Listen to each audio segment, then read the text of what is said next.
तर आत्ता मी जस्ट पोहोचली आहे आळंदीला आणि मी आत्ता जाणार आहे इंद्रायणी नदीवर. असं म्हणतात की आधी इंद्रायणी नदीवर जायला पाहिजे आणि त्याच्यानंतर मंदिरामध्ये ज्ञानेश्वर महाराजांचे दर्शन घ्यायला. तर मी आत्ता आलेली आहे इंद्रायणी नदीवर. इथे जास्त लोक नाही आहेत, नाही तर खूप लोक आंघोळ वगैरे पण करतात इथे. तर मी फक्त पाय धुतलेले आहेत आणि मी जाणार आहे आत्ता संत ज्ञानेश्वर महाराजांच्या मंदिराकडे. एवढी शांतता होती कारण मी थोडं लेट आलेली आहे, 6:30 अराउंड समथिंग आलेली आहे. तर खूप जास्त शांतता होती आणि वीकडेजमध्ये आले होते तर जास्त गर्दही नव्हता.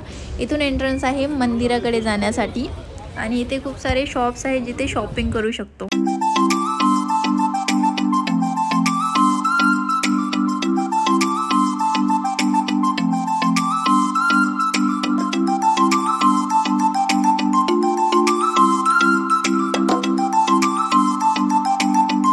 तर ही आहे मंदिराची मेन एंट्रन्स, बट मी इथून मध्ये गेलेले नव्हते. मी गेले होते हनुमान दरवाजापासून, जिथे हनुमानाचं एक मंदिर पण आहे. कारण इथे साईडला एक चप्पल स्टँड आहे जिथे चप्पल ठेवू शकतो फ्रीमध्ये. अजून दुसरीकडे मला तरी स्टँड नाही दिसलेलं, सो मी हनुमान मंदिराच्या दरवाजातून मध्ये गेलेली. आणि ही आहे मंदिराची एंट्रन्स आणि इथून सुरू होते लाईन दर्शनासाठी. आत्ता सध्या लोक कमी होते तर ही लाईन इथूनच सुरू झालेली, नाही तर खूप मोठी लाईन होती जेव्हा मी लास्ट टाईम आले होते. तरी पण मला 20 मिनिट्स लागले होते दर्शनासाठी. आणि इथून मध्ये जायचं आहे आणि मध्ये खूप साऱ्या लेन्स आहेत अजून पण, जिथून थोडंसं फिरून मग दर्शन भेटेल संत ज्ञानेश्वर महाराजांचं. मला 20 मिनिट्स लागले होते. So let's see.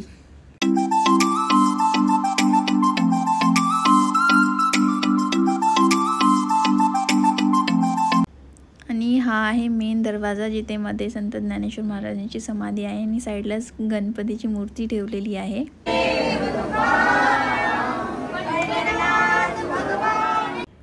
तर मंदिरातून बाहेर आल्यानंतर इथे आहे प्रसाद केंद्र आणि देणगी कक्ष, जिथे तुम्ही देणगी देऊ शकता. आणि इथून मंदिराचा कळस पण दिसतोय. आणि इथे जे हे झाड आहे असं म्हणतात की त्याचे जे रूट्स आहेत ते महाराजांच्या समाधीला टच होतात खाली. आणि इथे त्यांनी स्क्रीनवर समाधी दर्शन आणि कळस दर्शन दोन्ही पण ठेवलेले आहे. तर इथून पण दर्शन करू शकता जर खूप जास्त गर्दी असेल कधी तर. आणि इथे आहे सुवर्ण पिंपळ, त्याच्या खाली महादेवाचं मंदिर आहे छोटंसं, खाली नंदी पण आहे. आणि त्याच्या साईडला छोटंसं एक गरुड मंदिर आहे. आणि त्या मंदिराच्या साईडला पालखी ठेवलेली आहे जी पंढरपूरला जाते आषाढी एकादशीच्या टाईमला. संत ज्ञानेश्वर महाराजांची पालखी आहे. आणि इथे विठू माऊलीचा पण फोटो आहे. तर खूप मस्त पालखी आणि खूप छान फोटो आहे विठू माऊलीचा. आणि त्याच्यानंतर इथे होती संत एकनाथ महाराजांची समाधी. संत एकनाथ महाराजांना आळंदीमध्ये खूप महत्त्वाचं स्थान आहे.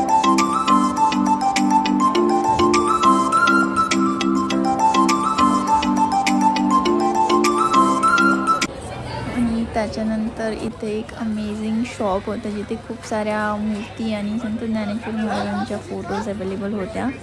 आणि इथे एक अजून शॉप होतं जिथे मी लास्ट टाईम विठ्ठलाची मूर्ती घेतली होती, जी आत्ता माझ्याकडे आहे माझ्या घरी. तर खूप मस्त शॉप आहे हे, मला लास्ट टाईम पण खूप आवडलं होतं आणि एकदम अफोर्डेबल आहे. त्याच्यानंतर मी खाल्लेला होता एकदम टेस्टी आणि गरमागरम वडापाव. आणि मी गेले होते गजानन महाराजांच्या दर्शनासाठी. इथे गजानन महाराजांचं खूप सुंदर असं मंदिर संस्थान आहे.